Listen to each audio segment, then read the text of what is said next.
Hello class, this video is going to help with 11.5, or basically we're finding the absolute max and the absolute min. Okay, so we have been, let me share my screen real quick. We have been looking at our local min, local max using our first derivative. Now we're going to use that same idea to find the absolute max and absolute min. So the first thing is an absolute max is where C would be your critical value, is the highest point in your domain. Okay, so if that value is greater than all other values for all x's in the domain. So pause if you want to write that down, or you can write it in your own words. What is the highest spot we can be at? Okay, absolute min would be the lowest C value or the lowest spot we could be at. So critical value is the lowest point, that C value, where you put that back in that function and get our Y is less than any other value. So basically when I curve, what's the highest point would be our Y. That has to be the highest Y value out of all. It's got to be the highest spot out of all of them. How am I going to find this? Well, let's think about just looking at a parabola here. If I look at this parabola, then I have something that's increasing, then decreasing. So we know that it has a local maximum. But because it only has one u, that's also the absolute maximum. So a lot of times those local ones are your absolute. It just depends on the shape. For an x squared, it's either going to be the absolute max or min. But for this one, it doesn't have an absolute min because the arrows go on forever. It just has that high spot. And how would we say that? Well, we would say at 0, the absolute max is 2. So at x equals 0, the absolute max is 2. So a couple ways to think of that. Basically, your y and x value, what is that point? You have to say both. Okay, for the next one, it is the same kind of idea, but this time it's a minimum. So we have an absolute minimum right here at 2, -3. So what does that mean? Our absolute minimum's at -3, where x equals 2, okay, or the point 2, -3. Do you have an absolute maximum? No, because there isn't a top. There, it goes on forever and ever and ever. We don't have a spot we can say that's the highest spot. So when we have a parabola, we have a minimum or a maximum that are our absolutes, but we don't have the other one, whatever one. So like this one, no max, the other one had no min. What if we have something like this? Well, it already tells you the answer. A little bit cheating, but that's okay. So this is kind of like an x to the third. So it goes up and then down. So we got to think it increases to this critical value here, then it decreases to this critical value here, then increases. How do I know those are critical values? Because it's where the tangent line's derivative equals 0. So it's where the derivative equals 0. And yeah, anyway, so those are our critical values, right? So we have two critical values. And so that's a local max and a local min, but there's points higher than them and lower than them. So it's not an absolute. This one does not have any absolute max or min. It has a local, but not an absolute. Okay.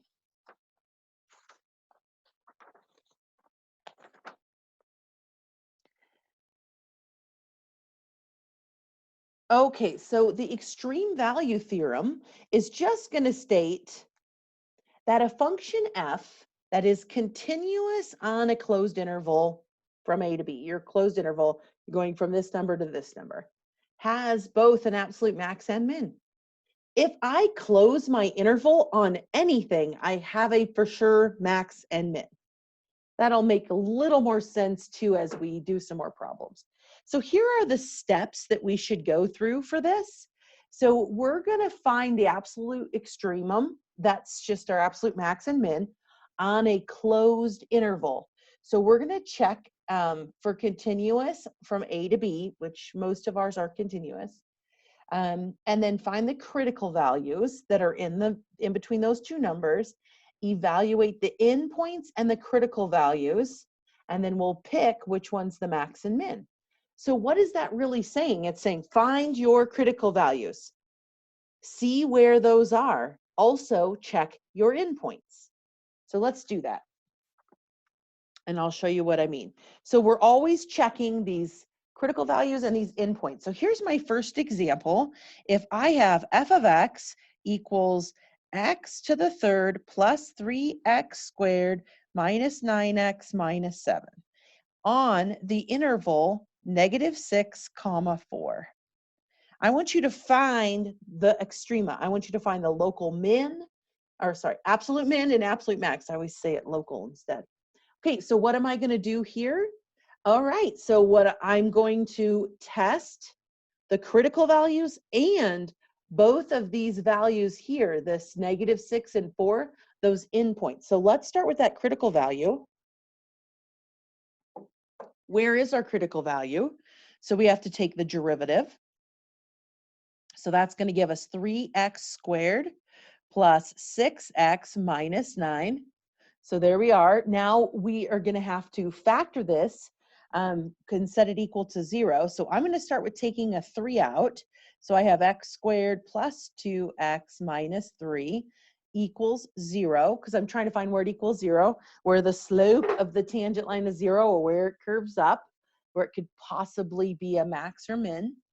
So then from here, I can factor the inside, kind of leave that 3 out there. I would have +3 and -1 in order to multiply to the -3, but add to the +2 equals 0. Please pause the video, look that up if you need more help with that factoring. It's something you should know. Okay, so from here, this one doesn't have an x, so we can kind of ignore the 3. If it had an x with it, you would have a value of 0, but it doesn't. So we would use where this one equals 0, which is -3, and where this one equals 0, which is 1. And these are our critical values. So what I would do from here is I would make a chart, and we're going to use our critical values and our endpoints.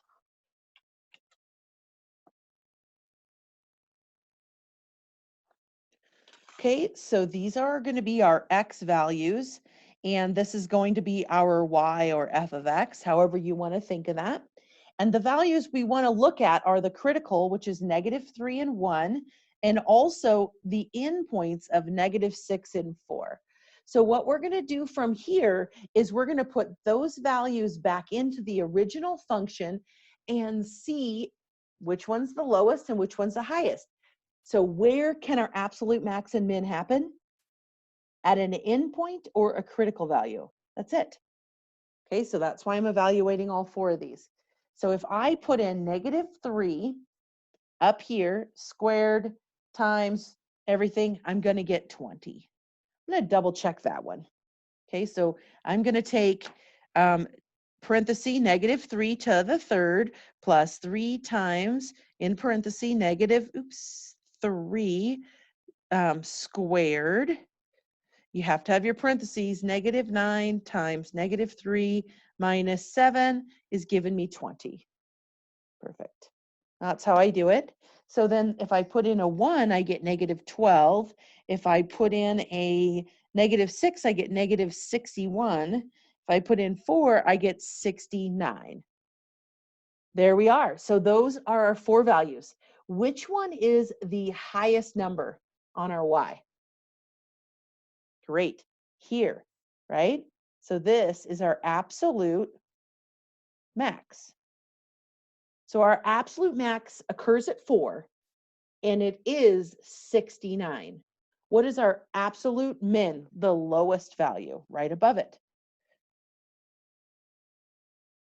So the absolute min is at -6 at the x, and the value is -69, or the y is -69. All right, so we're basically finding our critical values, using our endpoints, plugging them all in, and deciding which one is the lowest or highest. Okay, let's look at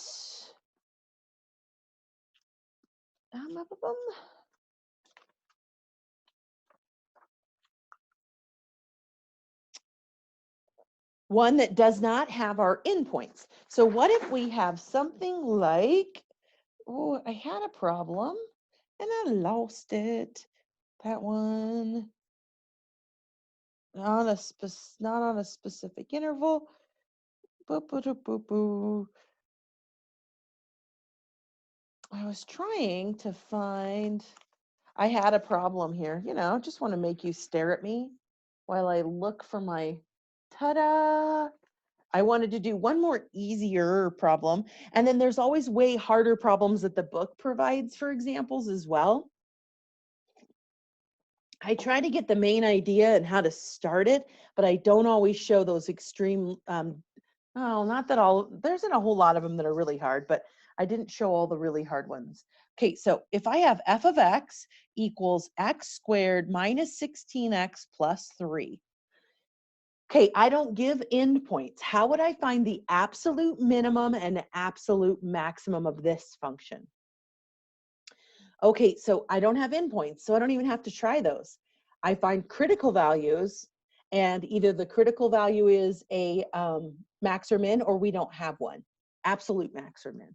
So let's look at the critical values by finding our derivative. So that's going to give me 2x minus 16. Okay, where is that derivative equal to 0 to find those critical values? All right, so if I'd add the 16 over, divide by 2, the critical value, we only have 1 and it's at 8. Okay, we have 1 critical value. Well, guess what we could do? Well, we know this is either a max or a min, or neither. Either the whole function could be just going up or going down, but what we can do is find that second derivative. This is called the second derivative test. So the second derivative would then just be 2, so it's positive. Positive means concave up.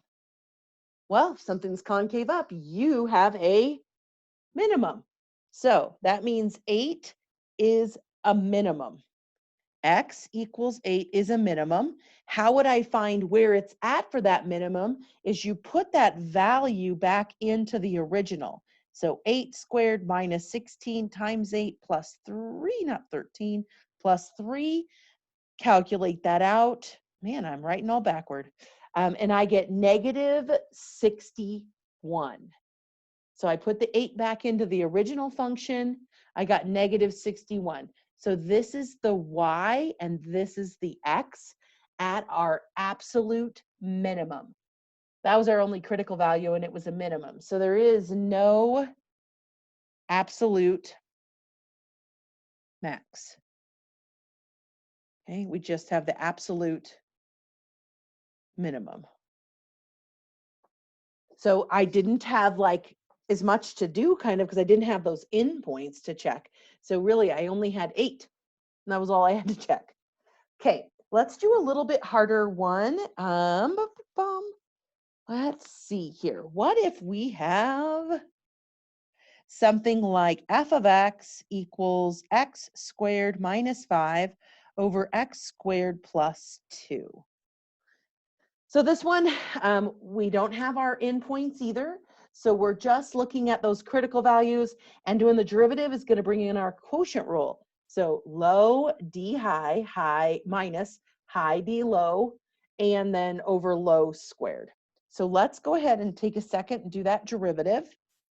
So the derivative is going to equal low, so that's x squared plus 2 times the derivative of the top, which is going to be 2x with the 5 disappearing, minus the top, which is x squared minus 5, times another 2x for the derivative of the bottom. So low d high, derivative of the top, minus high d low, derivative of the bottom, over the derivative or the bottom squared. Okay, now I have to simplify that top. Now be careful because this subtraction has to go over here all the way. So let's just simplify that top real quick. So I'm going to multiply this by both of these. So 2x times x is 2x to the third. 2x times 2 is 4x. Now minus this entire thing. So I'm going to do it in 2 steps. 2x times x squared is 2x to the third. 2x times the negative 5 is negative 10x. Then I have to change both of these signs to distribute or get rid of that negative. And I'm not writing the bottom on here yet. I'm just simplifying top. Okay, this is just the top. So then from here, I can see that this one will cancel with this one, and I just have 14x. So I have to simplify that top. Grab another piece of paper here. So then what do I have is I have my derivative is equal to 14x over x squared plus 2 squared. That is my derivative. Now I need to find the critical values, and that's where that equals 0 or where it makes 0 in the denominator. Well, x squared plus 2, you can't make 0 in the denominator there. Anything squared is positive, plus a positive, always positive. So we could end up with another critical value if that would have been x plus 2 instead of a squared. Then I would have had a negative 2 in there. So it would have brought in another number I would have needed to check if it was a max or a min. Okay, so I'm here. Where does this equal 0? All right, well, we could times that up by 0. So we have left 14x equals 0, which is just 0. 0 divided by 14 is 0. So we found one critical value again at 0. Oh, goodness. If I used my second derivative rule, it's a little harder with this one, but we can do it. So second derivative of this to see if it's a local, to see if it's concave up or concave down.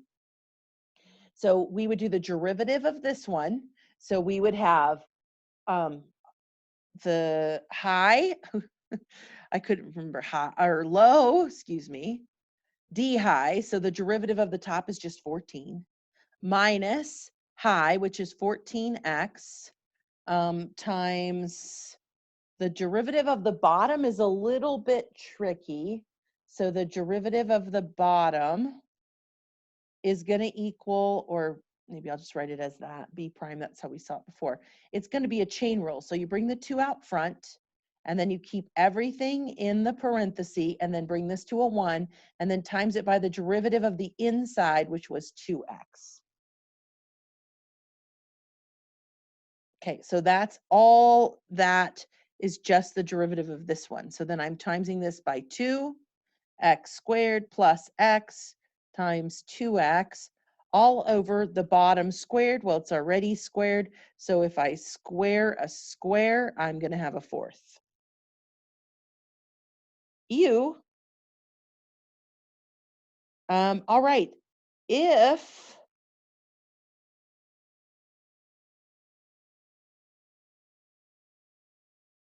I didn't write that down all the way right. Okay, doesn't matter. So if I go from here, I could then put in my value. Oh, I see what they did on this one. I had work in 2 places. But anyway, I could just put in that value 0. I don't even want to simplify. I'm just going to put in that value 0, and I'm going to assume they're right. Let's see. What did I get on mine? I got a negative or positive. I got 13.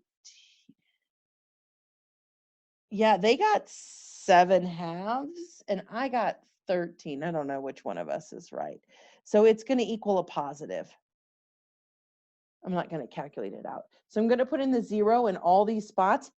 I have 2 answer keys, and they have 2 different answers. I'll probably go with my answer versus the books because they tend to have some jumbled answers in some of their spots. But we don't care if it's negative or we don't care what the number is. Is it positive or negative? So if it's positive, then we know it's going to have to be concave up. which means it is a minimum. So we would say we have a minimum,